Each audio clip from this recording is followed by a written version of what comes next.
Hi, everybody. Welcome to Mark's Backyard Birds, Thursday night live edition. It's really hot.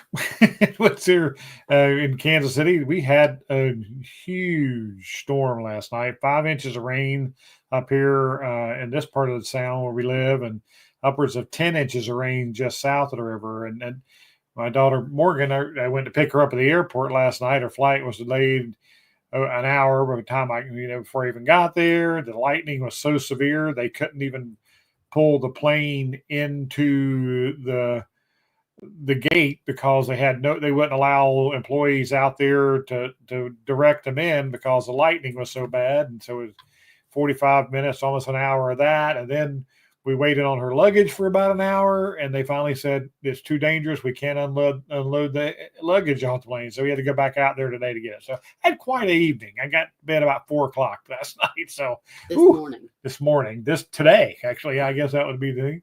I am Mark McKellar, owner of the Backyard Bird Center in Kansas City, Missouri. And here beside me is my wife and brains of the organization, Melanie. Sophie's upstairs tonight. She decided she did not want to go on camera just yet. She's she definitely has a mind of her own, that little doggy of ours. So 16 years old, she can do what she wants to in her old age. Wow, the guys are jumping in. I'm seeing all these comments already. Thought tonight's topic it just kind of grew and grew.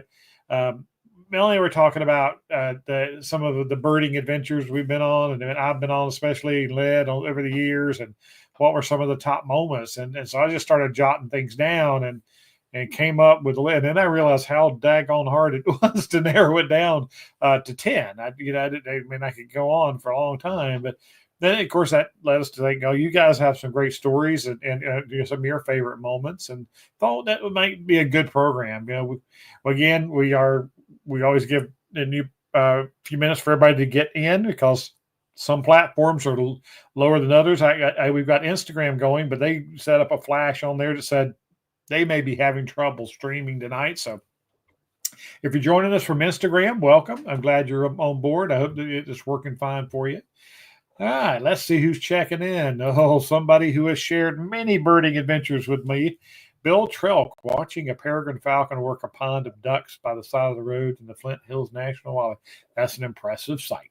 I love watching the peregrines harass the ducks. Hi, Steve. Haven't seen you in a while. Everyone, East Tennessee. Can't decide if a hummingbird or owl moment for my favorite. This is such a personal topic because and I'm going to talk about some of these these different moments, they're all special in their own way for me, but for different reasons. Hi, Carrie. Hope you had a good day off today. Hi, Rick. Welcome in from North Carolina. Yeah. Hi, Lisa. Boston guy, welcome in. With our real regulars checking in here. Hello, Kurt. All right. Everybody's saying hello to each other. I love it. Came out of retirement and my new job had me working Thursday nights. Oh, no. Until last week. Good. You may join us back again regularly. That's Melanie tapping on the keyboard over there. Called a screech owl into my yard. Went out to see if it could find it, and boom, there it was. One level, just right through my face. Yeah, good screech owls. Any owl that you get to see, especially during the daytime, is always a pleasure. Ken, my experience with my life screech owl, I've heard them many times, but the first time I ever saw one, I owed that sighting to a blue jay. Blue jay flew by me, landed. I looked up at the blue jay, and there was a screech owl sitting right, 12 feet in front of me up on a limb. If I hadn't been for the blue jay, I'd have never seen him. So, finding owls is just so much by chance. Quick question on the bat house. Does it matter which direction? It just so you get full sun. They recommend southeast, south, southwest, Rick. Because they can't emphasize they do love it hot. And part of that video the other day, I was talking about the size of it. The reason they don't want the Bat Kind International doesn't like the small bat houses is because there's not enough room for them to move around in there, and the temperature regulation is not that had the spectrum that they like in the bigger boxes. So, that's 24 by 16, 24 by 18 type size, as long as it's got that extra ventilation, and then the bats can move up and down and they're with temperature. But the small bat houses, they just don't like. So the multi-chamber bat houses are just the bigger size ones. But yeah, mount it so it gets good sun, because they do like it hot. Hello, Brian. Checking in from up in Leavenworth here. All right. Hello from Janet. Welcome in. Pennsylvania. We have a lot of people from Pennsylvania here, especially orders. Hello, Andrew from Cincinnati. Sandy from Kankakee, Illinois. You get my usual YouTube notification about this live. Huh. Did anyone else not get the notification? It may be because I had it to get a different phone. I know we've been checking into the notification thing. Melanie's been working on it. I say me because I don't know anything about it, but Melanie's been trying to make sure that these notifications are getting out. And I did send an email yesterday. Melanie sent an email out yesterday, and you did the community, Facebook. No, I sent it out. Everybody that's on the email list should have gotten the email yesterday with. We are definitely trying different things to get the people that know that when we're going to be on. Andrew just got back from the baseball field and saw the pilot. I tell you what, you've got those pilot idiots right there. That's quite a sight. I love it. Hello, Jim from Minneapolis. Hello, Carol and Jay, and north here and just above Kansas City. We got home from Colorado. We watched 2 American dippers next to our campground. I love dippers, the true water bird. I mean, they are amazing to watch them walk around under the water and pop back out again. Water ouzels, they call them. That's a great sighting. Is it okay to go off tonight topic with a question? Yes. Yeah, we definitely, once I get going on the stories, then and I want it during that period. But yeah, we're definitely going to have an open question and answer. If it's something quick I can address, I'm glad to do it now before we get started. Well, hello, Mary Ann from Florida. You see, oh my, 5 minutes after it started. I don't understand it. Yeah. Yeah, happening on owls is magical. Starting to birdwatch at the park 2 blocks away from my house because of the variety of birds. No, recently. It's a new spot for bird watchers. And, habitat's everything, Andrew. Put yourself in good habitat and you're going to find birds, good quality woodlands and wetlands and things like that. The Red Hills of Georgia, welcome in. You got the notification at 7:06. Wonder what's going on with that. Hey, that's going to be more research on our part. We're sorry about that. 45 minutes west of Philadelphia. Welcome in, Barbara.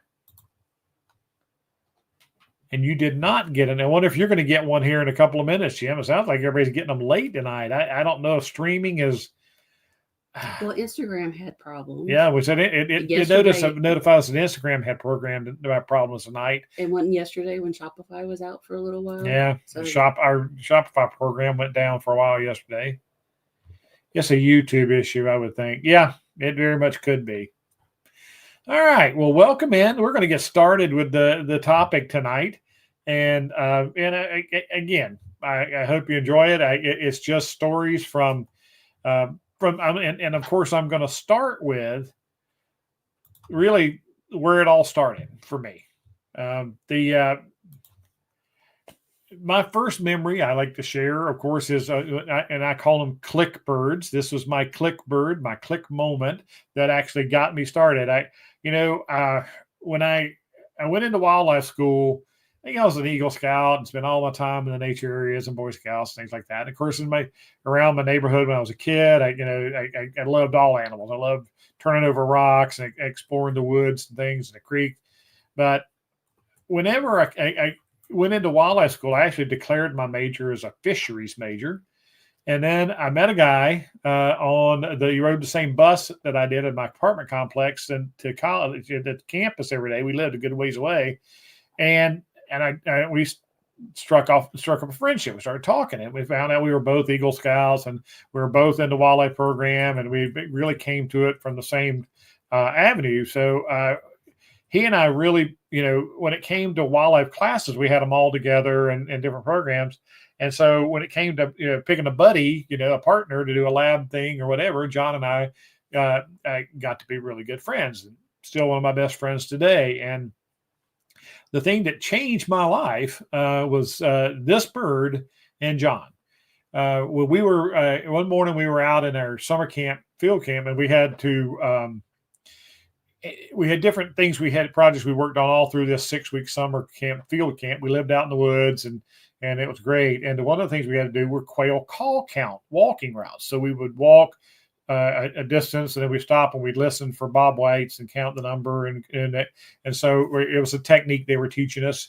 And we stopped at this one area, and it was young pines, and I heard zzz, zzz, zzz, zzz, zzz, zzz. I'm like, wow, that's a prairie warbler, isn't it? And John said, yeah, because we were having to learn the songs, and I had been playing the record and learning the songs that we were required to learn. And he said, yes, up there in the top of that little pine. And I looked over, and this bird was sitting up in the top of the tree, and he was throwing that head back, and your song sounds like a helicopter taking off. We say, zzz, zzz, zzz, zzz, zzz, zzz. And the sun was hitting that bird, and it was pure glowing up there in the morning light. And I looked at that bird, and I went, John, I said, you're telling me, and that's the most beautiful thing I've ever seen. He said, Mark, there are a lot of birds that are as pretty, if not prettier than him. And that was it. That was the click. And, it went off of me, and I went, I got to learn more about this. And so from that day forward, all I wanted to do was study birds. I went to my professor and said, my last year, I said, I want to study ornithology. And so he allowed me to switch out one of my fisheries classes to ornithology. And so I took ornithology, and of course, John and I were in there together, and it just started it. It started it as a profession and as a passion, because John and I would plan all these trips. I'd say, oh, bro, I'd open, going to the field guide. I'd say, where we have to go to see this, painted bunting, obviously, stuff like that. And he'd say, oh, we need to go down to the coast. And then I think so. We'd plan a weekend trip. We throw a tent in the car and sleeping bags, and we'd go down, and those are up in the mountains. So we drive to the mountains of North Carolina, and that's just how it started. So the Prairie Warbler was one of my most memorable bird experiences, and just because that's when it all started. It went click, and I've been so passionate about birds ever since. So. But there are many reasons, some of these stories that are the reason they're such memory. And of course, that one, of course, is what got me going. And a lot of it has to do with the circumstances that it happens and the degree of rareness of a bird. And I was leading a trip in December of 96. And of course, that was 93 with the Warbler. And December of 96 led a group down to the Rio Grande Valley of Texas. First really distant trip I ever led. I'd led trips to like Cheyenne Bottoms locally here, 4-hour trips, overnight trips. But this was the first distant trip I ever led. And John was with me. John didn't get John was my co-pilot, my right-hand man, and we went down there, and we were on the boardwalk at the convention center on South Padre Island. Now, I understand that convention center now wants to expand and tear up all of this area has been a beautiful migrant trap down there, and there are people fighting it and trying to keep it from happening. But what we were doing, we walked onto this boardwalk and went out into the marsh. And if you've ever led a bird trip, or you've ever been on a bird hike trip, there's people who always wander ahead of you, and there's always stragglers in the back. So we were stretched out along this boardwalk. And my friend Mike Beck, who was the birder I'd really bird a lot with when he first moved here to Missouri, and he was ahead of us at the top, and he had already set up his spotting scope, and he was just scanning around the marsh. And I walked up, when we walked up, the next group of us got up there to me, said, "I think it's a black rail." Now, if you don't know what a black rail is, this is the black rail. They're about the size of a sparrow. They're small, a little bit bigger than a sparrow, and they're marsh birds, and they're very secretive. And you hear them a lot more than you ever get to see them. And I looked in the spotting scope and went, "Holy crap, that is a black rail!" And of course, everybody who was there kept coming. We were quick, get off the scope, let the next person. So we got more scopes set up, and we were shining, and then unfortunately, some people were way back, and John was one of them. He was at the back of the line because part of that's why he did. He communicated with the back part of the group, and we had the front part. And so they kept coming. I was like, come on, get up here, because you can't count on these birds staying there very long. And so most of the group got it as a live bird, and is high-fiving and hugging and all that. Well, my friend John, he gets there and he looks at the scope. He says, "That's not a black rail. That's a Sora." What? I looked in the scope, and everybody else has got, "No, it was a black rail," and looked in the scope, and sure enough, where the black rail was standing was now a Sora, which is larger and has a yellow beak and everything.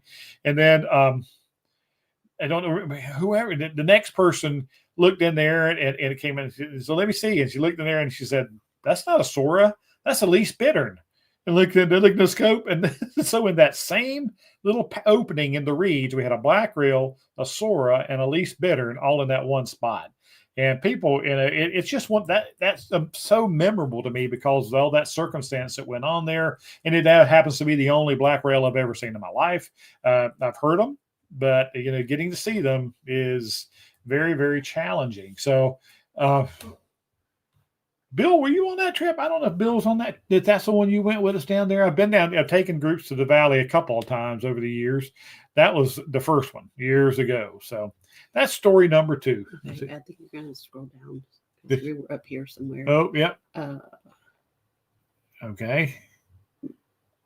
Maybe right there. I'm not sure. Red Hills. Yeah, Georgia. I got that. Yeah. It's Philadelphia. YouTube issue. Long in there. They're in here. Let's see. All right. Sorry, we're going to catch up on some questions. I got my right away. Okay. You did. Get on Facebook. They're supposed to send out a notification yesterday. Click on the next one because I want people to confirm they have their notifications turned on their phone. Oh, if okay. They're on their phone, if they don't have YouTube notifications turned on, they're not going to get it. Are y'all hearing her? The notifications on your YouTube notifications turned on your phone. It's not going to. You're not going to get the notification if that's the way you're counting on it. Thank you, Lisa. It is. Some bird. They just inspire you. Hi, Shirley. Welcome in from Texas, from Kansas City. Thank Tim for joining us tonight. And then this is a link to the calendar with the upcoming lives through. Oh, okay. Yeah. Melanie has got our lives on the Backyard Bird Center page calendar. Another way you can check on and see when the upcoming ones are. Birding trips. We're reading yes, Kingbird Highway. I love it. So many interesting breeds. Absolutely. And I posted a link to that too. We did. I did just now. Melanie posted the link. There's Ken's book. Mine's autographed. Sandy, make you jealous. Yep, they absolutely a great. If you getting into the birding hobby and really taking it more seriously, it's a great book. And I'm gonna talk about, if I have time, I'm gonna talk about one more here. Andrew and Ellie's got a question, which I think is a good. Very loud thunder we had last night. Yeah. They react, Ellie. They react more to the barometric pressure changes, and they know to hunker down, and they get low in the vegetation and into the thicker vegetation to protect them. I know loud noises like that, like fireworks and like that, can disturb them, but it's something they've evolved with. So they've lived through many storms in their lives. Yeah. It's Kingbird Highway. Ken Coffin, a great guy. Yeah, the difference of it. No, you weren't on that trip. It was the next trip I led, I think, after that, Bill. Yeah, that you were on. A Sora story. I was so thrilled to see it and watched it for two. Oh, excellent! They're all the rails are just absolutely, mesmerizing because you just don't get to see them very often. You got your new tube. Okay, good. Hello, Morgan. That's my daughter. Is the plant person in 2 weeks? Andrew, we tried to do it tonight, but she ended up having to have a LASIK thing done, and so she couldn't tonight. So we've got it on the calendar for 2 weeks from tonight. Mary and I are going to be on talking about native plants. Absolutely. Excellent, Andrew. A big supporter. I've been a member for the last 11 months. Wow, almost a year. That's crazy. Thank you. Thank you so much. One of our more memorable backyard. Yeah, woodcocks are great to see anytime in your backyard. That's a really good yard bird, and they're so funny to watch how they walk, and it's hilarious. I love them. But the first time I saw a Prairie Warbler, yeah, that's a light bulb in the woods that will inspire you as well. It's kind of like the pileated woodpeckers. They're just a big inspiration bird. Your books from the library. That's smart. Yeah. Welcome in, Ariana from Arizona. I got home and researched how rare. Oh, yeah. Prothonotarians are southern species. They're the golden swamp warbler is what Peterson called them, and they're a southern bird. So that far north, that's notable. First thing is a master of the owl call. The forest screech owls. Yep. If you can do screech owl calls with your mouth, like I do, calling them in is so fun. All right. Love the native. Good, Barbara. She'll be on, and Mary is so knowledgeable, and a lot of you guys have heard her before, but we're trying to come up with a new twist. All right. My next story, and this picture was taken by a friend of mine out in the same area where the story comes from, and that's it at the Huachuca Mountains and southeast Arizona. This is an elegant Trogon, and this bird is a rainforest bird. There are many species of Trogons in the Central America and Northern South America rainforest. And this one is the only one that occurs regularly in the U.S., and it is just almost exclusively in southeast Arizona up in the mountains there. And I was leading a bird trip in June of 1998. I had a great group of people, dedicated people that have been with me for years, and they just go on all my bird trips with me. And this is one of the target birds when you go bird watching in southeast Arizona. It's a can't miss bird. You want to see this really bad because of it's so restricted in its range. And face it, that is one cool looking bird. So on this trip, I was on fire. We actually saw on that trip 7 different elegant Trogons in 6 different canyons that we went in: Madera Canyon, Miller Canyon, Ramsey Canyon, Fort Huachuca, Garden Canyon. We were everywhere we went. I was finding Trogons, which was fantastic. People were going crazy, loved it. Well, one person on our group, bless her heart, she was the oldest member of the group and was doing really well, getting around with us and everything. And, she was just a wonderful lady. 6 of those Trogons she missed. And that's the biggest bird she wanted to see on the trip. And so everybody was trying to help her see the bird. We even had one in the spotting scope for her, and everybody, and she kept looking, and she could not find the bird in the spotting scope. And as a trip leader, I'm just like dying inside because I just wanted to see that bird, and everybody wanted to. They were all rooting for it. They wanted to see this bird. So the last place we went at that trip was a place called Miller Canyon, and we were mainly the hummingbirds of the star there. But we were at this cabin, and we were waiting on, and it showed up a white-eared hummingbird, which is really rare in North America, but it's a good place to see it. And there was one visiting a feeder station there. Well, I heard this Trogon calling down the canyon, and it kept getting louder and louder. So I grabbed her and I took her over and I said, okay, you see that dead limb on this pine tree right here, out there? And she said, yeah. I said, you take your binoculars and you have it ready to focus on that dead limb. I said, that Trogon is coming up this valley here and it's going to land on that dead limb for you. And I kid you not, that Trogon flew in and landed right on that dead limb, and she got to see it, and she started crying.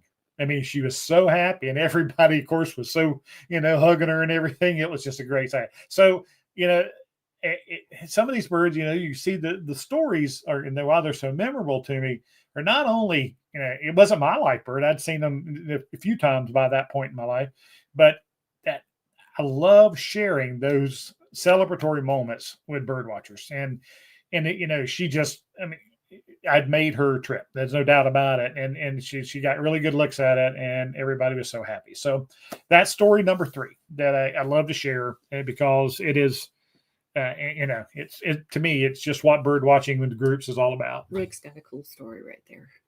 Rick from North Carolina. All right. Let's see, Rick. We had 2 days ago severe thunderstorms with bad lightning. Yep.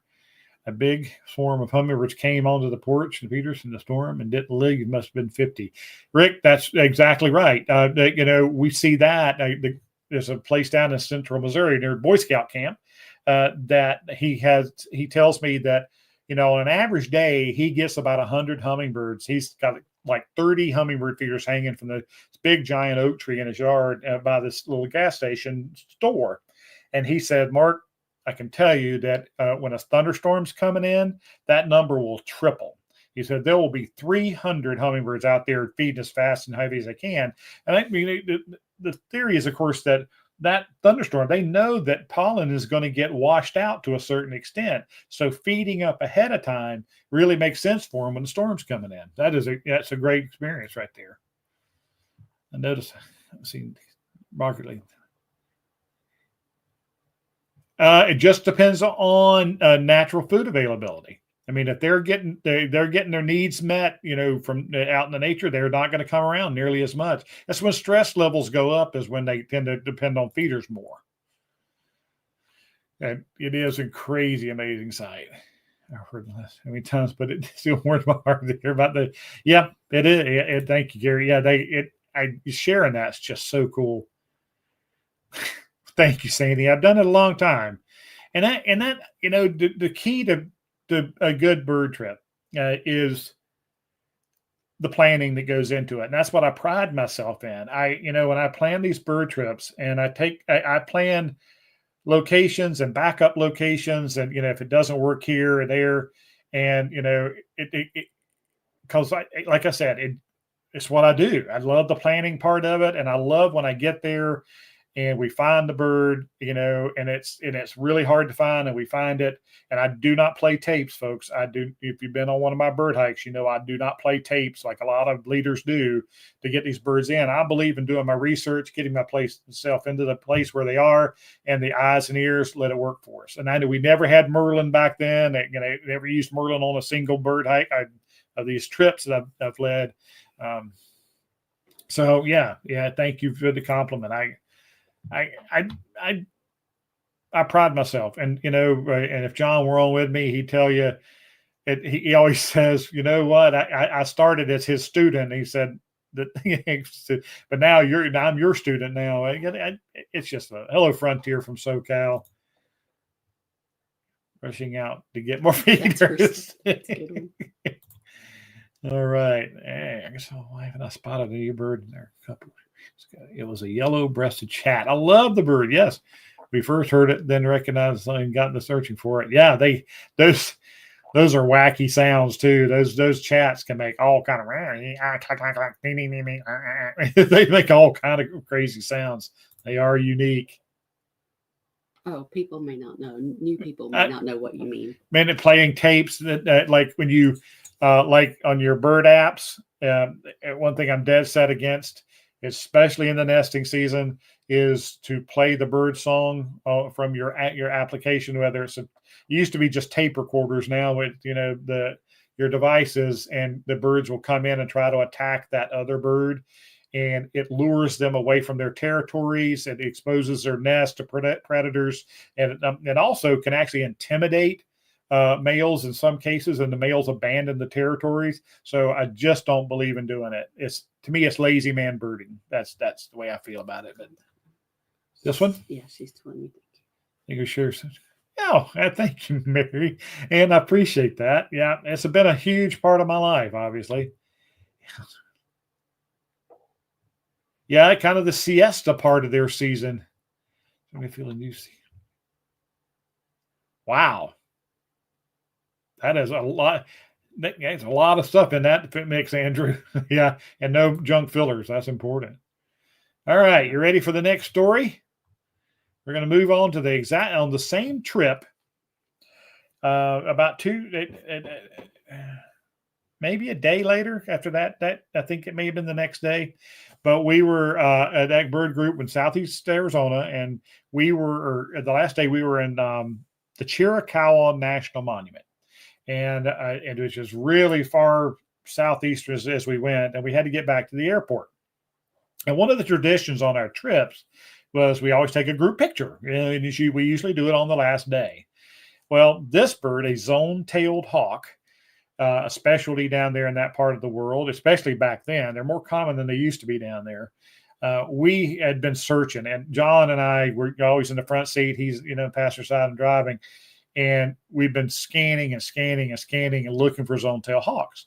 Well, they look a lot like a turkey vulture in distance. They actually do fly with the dihedral wings, the V shape. And so I don't know how many hundreds of turkey vultures that we both looked at during the trip trying to find one. And it was getting frustrating. It was the last day. It's like one of my target birds for the group, and we hadn't found it yet. And so we're up on the top of the mountain at Chiricahua National Monument. If you've never been there, please go. It's one of the most beautiful places I've ever been to. The stacked rock formations. It's just beautiful sight. And so we decided to take our group picture up there, and we were posing for the picture. And I think Dr. Mike Gom, one of our real regulars back then, was set up tripod and the camera to take the group picture. And so we're all sitting there standing, looking out, and they had the beautiful scenery behind us, and he turned the camera on, and I looked up and I said, "Zone tail!" And this bird floated up above the ridge, and it couldn't have been more than 30 feet above us. And it was just teetering like it's supposed to, and you could see the yellow sear across the top of the bill, and you could see the white stripes in the tail, all the field marks you needed to identify it as a zone tail. And so, of course, the group picture froze, and then we were all getting the best looks we could as we watched it float around, and it went away. And again, high fives and group hugs and everything else. And part of that was, again, it was a bird that we really wanted to see, and it's a bird, a major target, but how it happened, the timing of that, you're just, after the group picture, we're pretty much going to load up and we're going to head to the airport, and the trip was going to be over.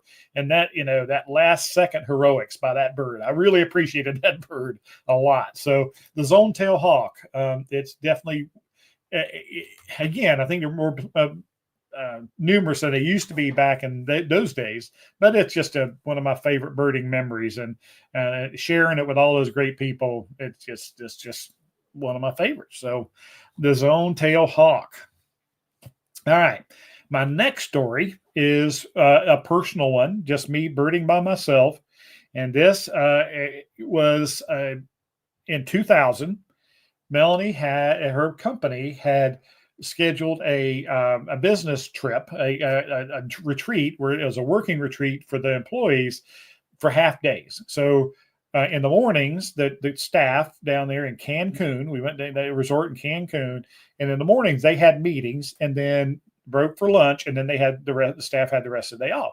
Well, each one of those mornings, I had rented a little car from the hotel that we were at, the resort, and I went out every morning driving and going bird watching. And again, I did my research and mapped out places I wanted to go and target birds. Well, one of the first mornings, the second morning, I think I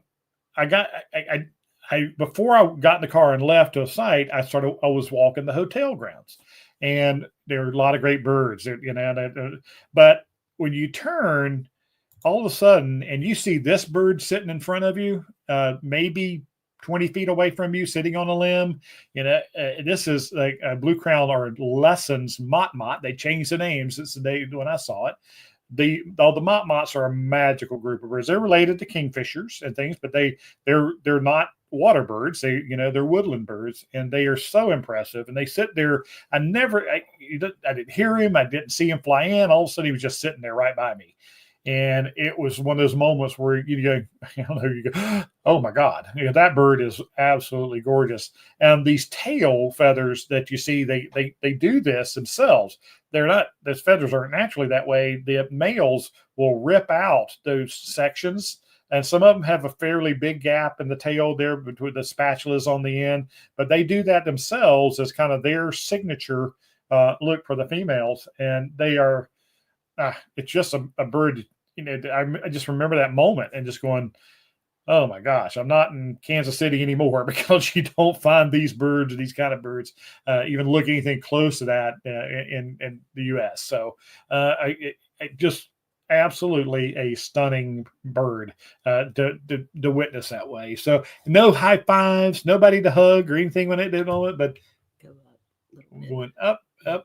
At Ellie. Ellie, all right. Back to Ellie. My open tray feeders, cardinals. First thing of the daybreak, and wish me a good night this night. I will always remember these encounters. That's right. Ellie, so many people feel cardinals are spirit birds or the spirits of a loved one. And, yes, and they are, those are magical moments. I mean, they make you smile. They make you, happy to be alive when you see that. Yellow-breasted chat at Point Bailey this spring. Yep, I didn't see it, but everyone was making a big deal about it. They're really unique birds. They're not really warblers. The chats are a group of birds they don't know what to do with. They used to be classified with warblers, and then they took them out of that group and they moved them around a little bit.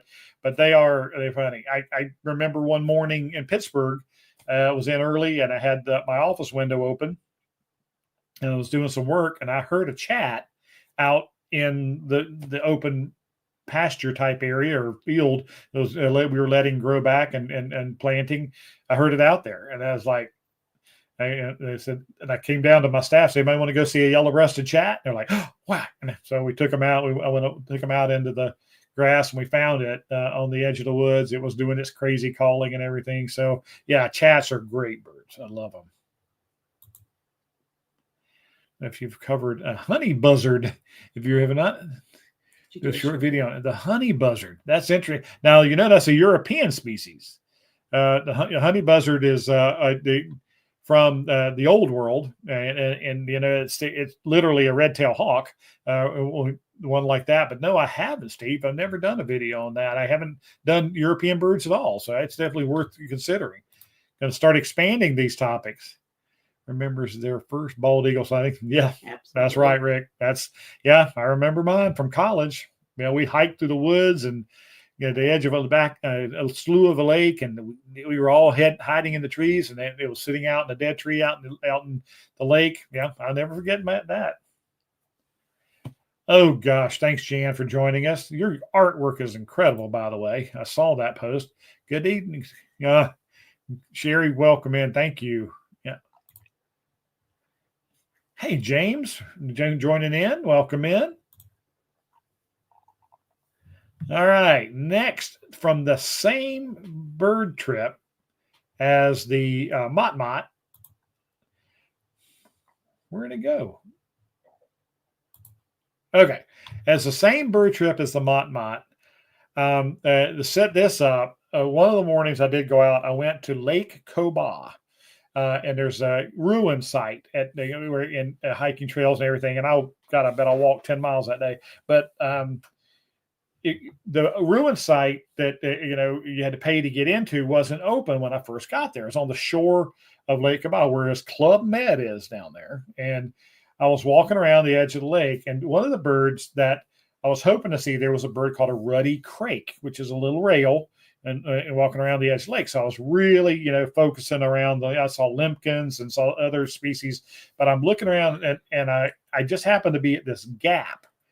There was cattails on my right and cattails on my left, and then where I was standing, there was some dead, flattened down, dried cattails right where I was standing, and I caught something out the corner of my eye coming out of the cattails on the right, and I thought, oh, yes, it might be a crake.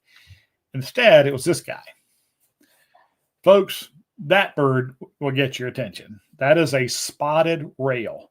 And yes, that bill is lime green.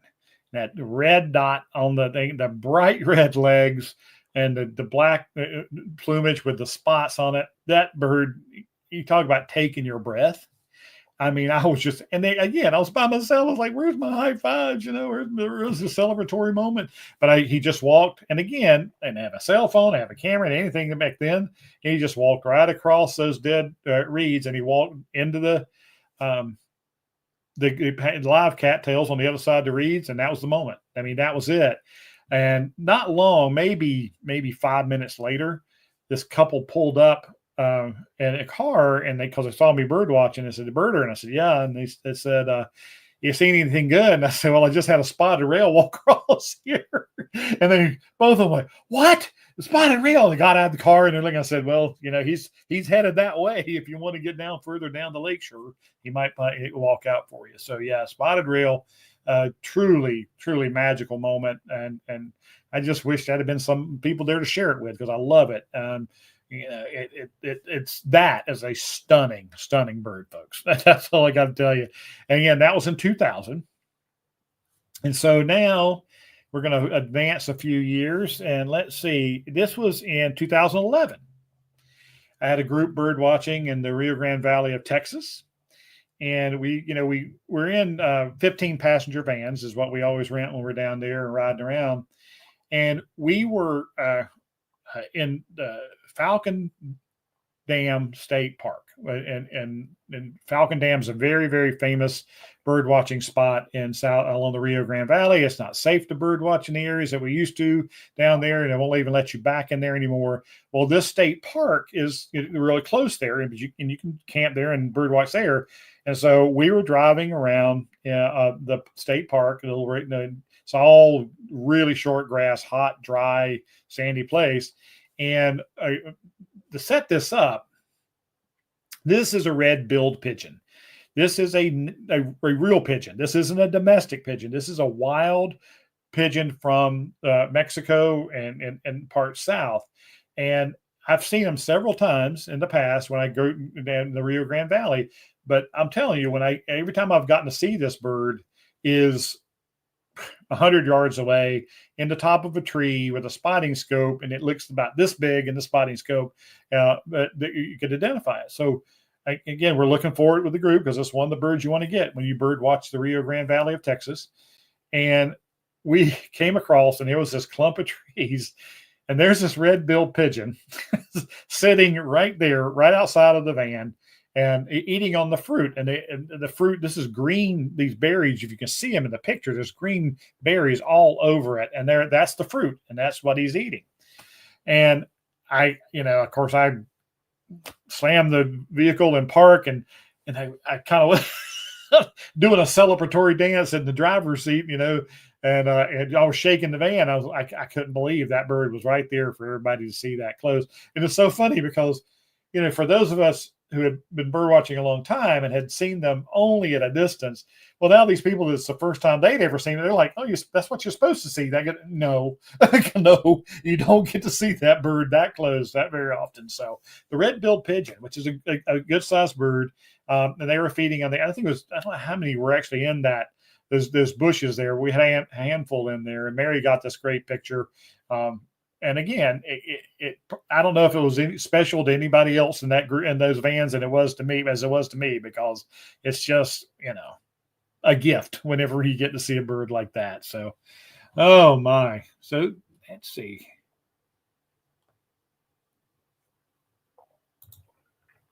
All right. The butterflies of the bird world, James. The warblers are just a magical group of birds. From the distance, as I zoom in from my binoculars, it just happened to see a great horned owl. There you go. Just like my story with the screech owl was like that for me with the blue jay. Very good. That's, just got to put yourself out there. You got to be in the habitat, and you've got to, be observant and listen and bird quietly. And that's one of the things about these groups that we go on.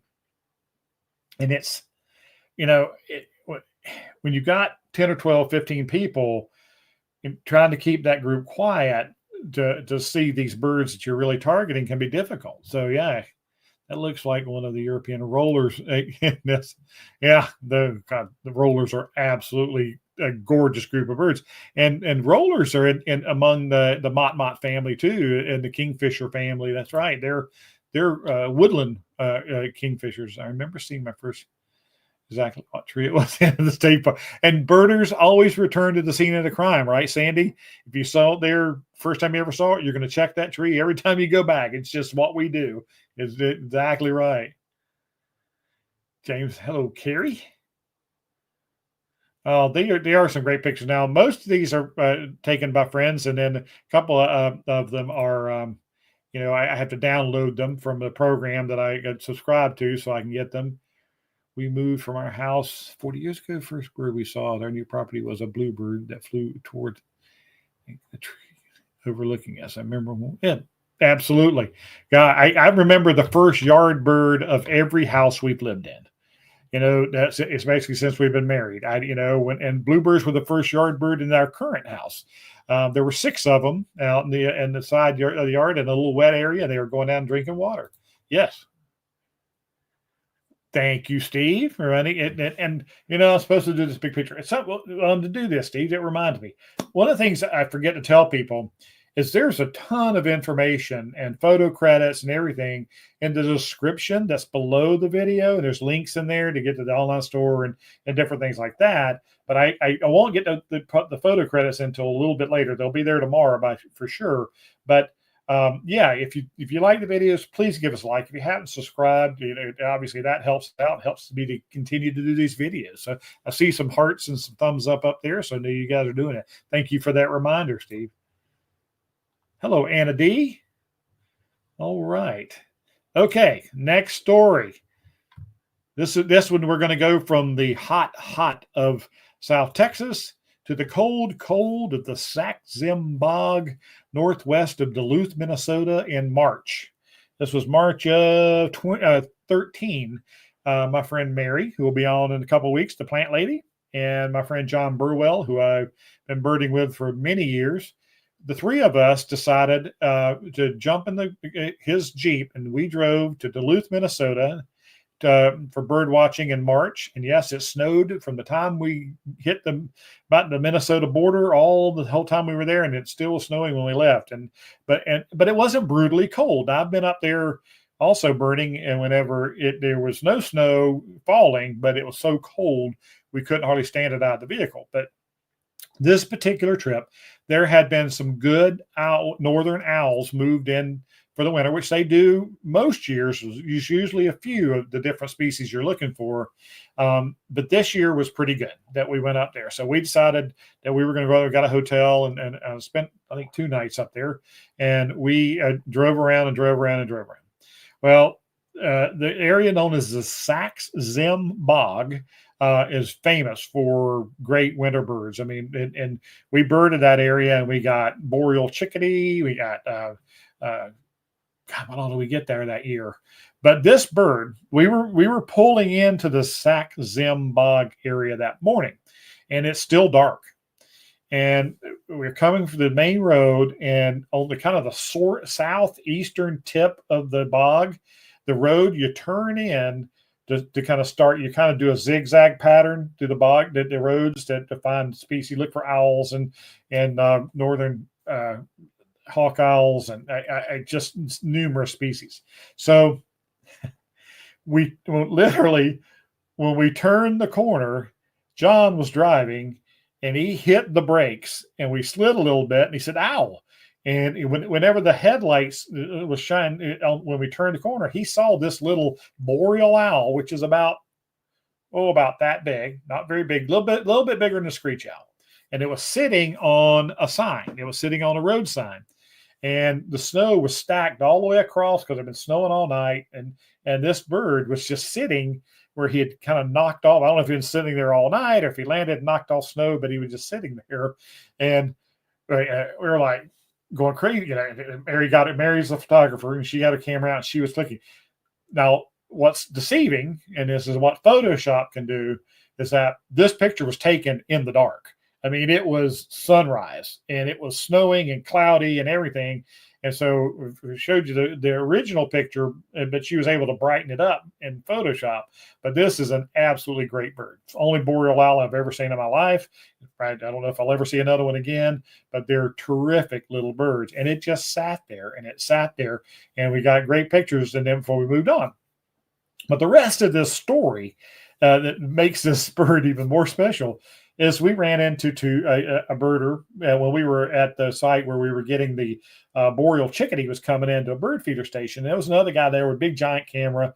And so we got out and we started talking with him. And he said, yeah, that chickadee's coming about every 10 minutes. So just wait here and he'll come back in. So we got talking. And he's asking how we were doing. I said, well, we were really happy that we got the boreal owl this morning. The guy went, what? Boreal owl? What? And so we were telling him. And he did not have boreal owl, and he had over 700 live birds in North America on his life list. That's a lot, folks. And I told him where it was, and he called a buddy of his on the phone who was out actually birding in a different part of the bog, and that guy actually knew Mary from the photography circles, and so we told him where it was. So he took off and left. He wanted that boreal owl so bad he couldn't stand it. And so he went back down to where the intersection where we told him saw it. Well, we continued to bird. Well, we got a phone call from Mary's friend thanking us profusely for they found the boreal owl down there. And this guy, his friend said, you ever need a favor, anything, you call me and I'll help you find, whatever I can do, because it was that special to him. But I'm telling you, you get over 700 birds on your life list for North America, it gets hard to get a new bird into North America after 700. It's even hard now. I'm at 630 or something like that. But boreal owl, it was just a great story. And that, like I said, that boom, there it was right in front of you in the morning like that. So another fine, and it just great sighting. Loved it. All right, what we got here?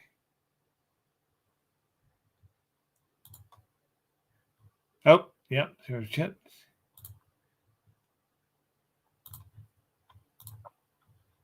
I think we're kind of caught up at 40. Yep. All right. We good to make sure we got a few more. Hit that button right there. Oh, that one we're good. Remember to hit the yeah. We did all those. Yep. Oh, James asked how many warblers are there? How many warblers? Most of okay, James. We have warblers that and there's 30 some that actually nest in North America, but worldwide down at warblers, the New World warblers that we experience are only in this hemisphere. There are no new world. That's why when British birders come over here, European birders come over here, they want to come in the spring. They are mesmerized by our warbler, our hummingbirds and our warblers, because they don't have them in the old world. So there are plenty, but there are many in Central America and South America. I don't, off the top of my head, I don't remember the number of warblers there are and total. There are whole books on them. I can tell you that. There's books on nothing but warblers. I probably have it. There's one somewhere here that they are, and I've always talked about how bird watching. Well, I'm a collector, and if you look at my office, you see all kinds of collections. Well, bird watching fit for me because I want all of the woodpeckers. I want all of the kingfishers. I want all of the woodpeckers. So that's part of what that is, And as I'll tell you, my last woodpecker of North America was the American three-toed woodpecker on a bird trip in Colorado years ago, and that completed the set for me, which I love. And that's just a collector's mentality. There are absolutely some stunning photos. Nice. Ospreys, the fish eagle, the fish hawk. I love them. Thanks for the Kingbird Highway. Yeah, absolutely. it is a great read, Kirk. I'm telling you. Well, thank you so much, Justin. I appreciate that little gift there. Yeah, that helps. That kind of stuff helps me keep these things coming. Absolutely. All right. So trapped in suet fear after. Wow. Yeah, freak things can happen. I know people get upset, but in nature, like I've got a picture of my friend Marky Bird Girl took a picture of a yellow warbler that had gotten its wing feathers caught on a thorn, and it couldn't get it. I mean, and then like I said, she freed it and let it go. And then there's where like if their foot gets trapped and sometimes in a space that they can't get out of, freak things can happen, and it's sad, but it definitely happens out there. All right, definitely.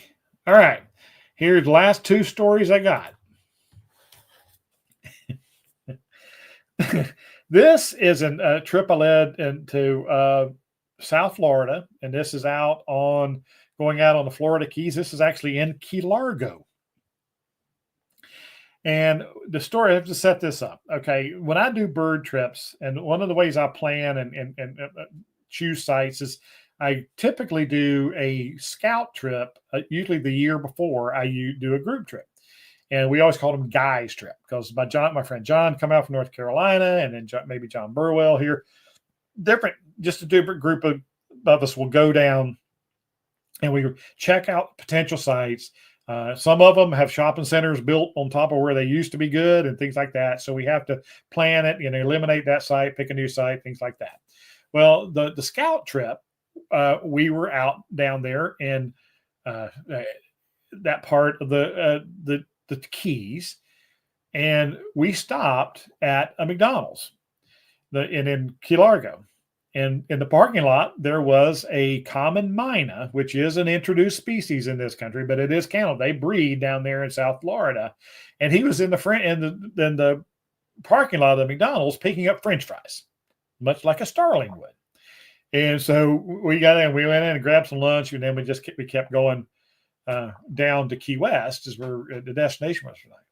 Okay, fast forward a year, and I have 2 van loads of people, and we are headed down there, and we were at that same part of the Keys, and I had a bathroom emergency arise, and like I need to get in. I said, okay. I said, we're going to stop at this McDonald's up here, and there should be a common Myna in the parking lot eating French fries. We turned the corner, and there's this Myna walking across the parking lot, picking up French fries. And of course, the people in the van are like, "Oh my God, Mark, how in the world did you know that?" And so much of that is, again, just planning and being familiar with the place. And I think he was very cooperative. I slipped him a 10 and thanked him, and he went flew off and on his way. Now, but it's one of those moments you'll never forget. It's like, wow. And he was very dependable. And this is a picture. That's the bird. Bob Babich, one of the guys on the trip, took that picture there in the McDonald's parking lot. That bird walking across there. And yes, they're mimics. They do, they keep Mynas as cage birds because they talk and things like that. So, all right, my last story, that same trip. We were down in the Everglades the last day of the trip, and we were down all the way at the end of as far as you kind of got to go there. And we had seen swallowtail kites at a couple of locations, but mainly really high up and soaring out over the marsh, the Everglades. But we were there, and we were turning around at the very end. We'd seen shiny cowbird and some other birds that we needed to get down there. And we turn and we start leaving and to head back out of the park. Well, these group of swallowtail kites came floating down in front of the van. I mean, like 6 feet off the ground and teetering. And that is a beautiful, beautiful bird and so impressive, and it floats and everything. Well, one of them had done the classic kite thing. It had snatched, I don't know if it was a cicada, it was some type of insect off the top of a little small tree, and it bends over and it gets the insects with its and the bill, and it lets go, and these little leaves fall from its talons and go to the ground. That is a classic example of their hunting techniques. And you can read about it. That's what they do. They just snatch those big insects, and of course they'll eat snakes and lizards and things like that. But that was just classic, swallowtail. Not to mention just absolutely beautiful, stunning bird. Right here. Is this where we are? No. Saw osprey. Yep, got that one. Banks. Yep, did him. I think we're way down here. Okay, because I just got lost. Let's see. All right. Our first bird was a rather large hawk. After zooming in, it was a young eagle that landed on the top of a cherry tree. Yes. I mean, eagles are just stunning and impressive whenever you see them. I'm glad you guys are sharing these stories. We don't have much time, but we can get some a couple of comments and questions here at the end. Absolutely. Sharing experiences like that, and then you make sure, Sandy, I know you're in a big birding group there in your area, and sharing those experiences with other birders is super. I just love it. Thank you. Is there any bird books somebody asked me this the other day, and I've got videos on them. If you look behind me, how many books I have, I've got books on birding locations. I've got books on the groups of birds. You've got, all the different field guides from I've collected over the years. We always used to call the back seat of our truck, Bill and I and Mary and I and the guys that birded with over the years, we always called the back seat the library, because one field guide, one example I give Andrew, we were in Arizona, one of the first times I'd been down there, and a rock wren jumped, which I'd never seen, was hopping around. I looked at it, and I knew obviously it was a wren and things like that, but it just looked different. And I was using, I think, National Geographic at the time, and I looked up when the rock wren. I was like, yeah, I'm sure that's the bill structure, everything looks. Then I picked up Peterson's West, and it looked like that bird on the page, that bird had jumped off and landed on the page, was exactly like it. And so that's the example of why having different bird books to look at to help you discern, what they are. And so I love Sibley's. Peterson was my all-time favorite early, and then National Geographic became my favorite field guide I used for years and years and years. And then Sibley came along. So they're really good. But start early. If you're a bird watcher and you're getting interested in it, please do yourself a favor and start keeping your life list early.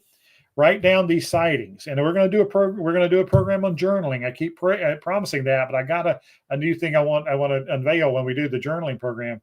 But they keep the date, the location, and any comment about that bird and write it down somewhere. And I do have on my list to go through and put books. Okay, let's get this up here, Andrew. Let me get back up here. Okay, this book is such a part of my life. It's unbelievable.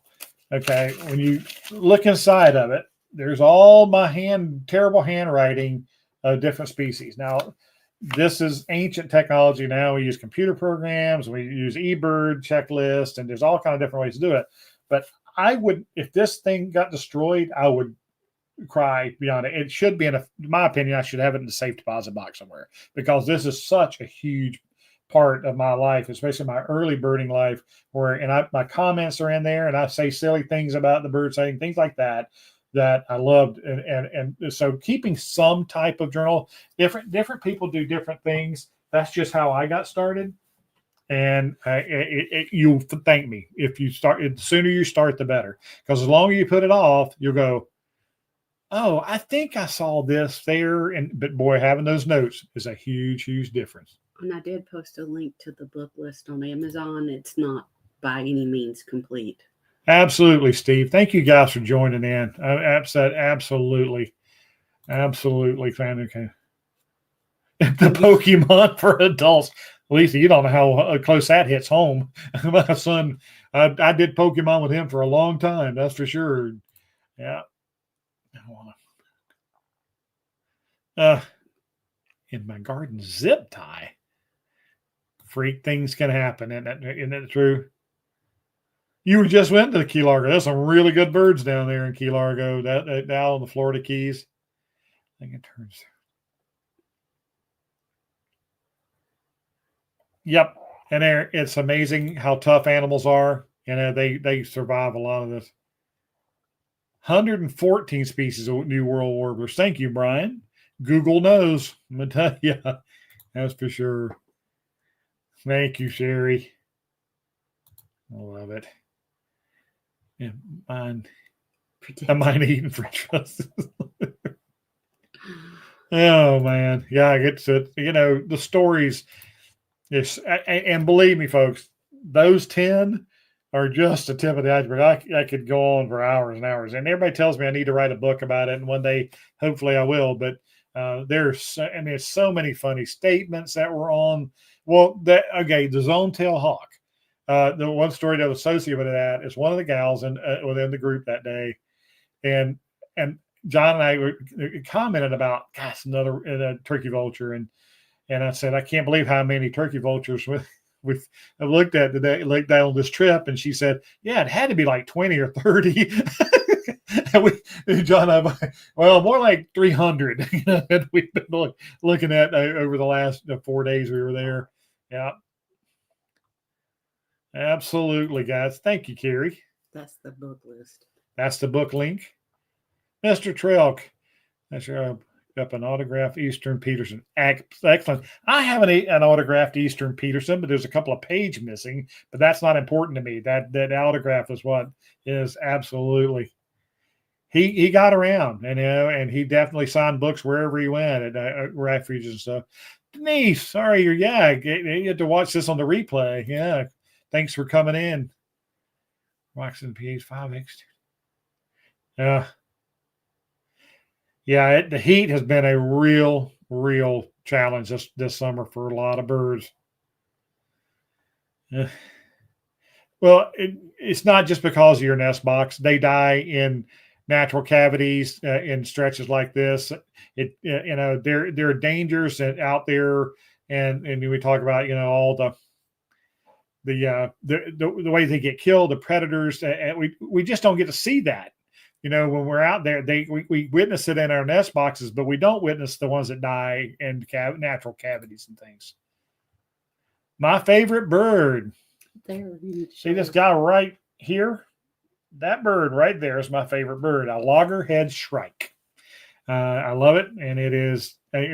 We've done a program about people's favorite birds, but I know we're going to do one coming up soon because I've been getting this asked a lot lately.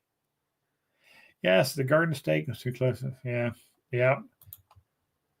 Justin, thank you. You're absolutely welcome. Thank you so much for the support. And a new member. Absolutely. Thank you, Carrie. Yeah, you get to hear all these stories. And thank you for listening in and supporting. Thank you so much, guys. Absolutely. Thank you, Carol. You guys, thank you so much. We're going to clock off here. But we'll be back in 2 weeks. And yes, Mary is scheduled to do native plants in a couple of weeks. So make sure you set your calendars, and hopefully you'll get the notifications like they're supposed to. So don't know what's happening, but Emily's going to do some research for us. So until next time, let's talk birds.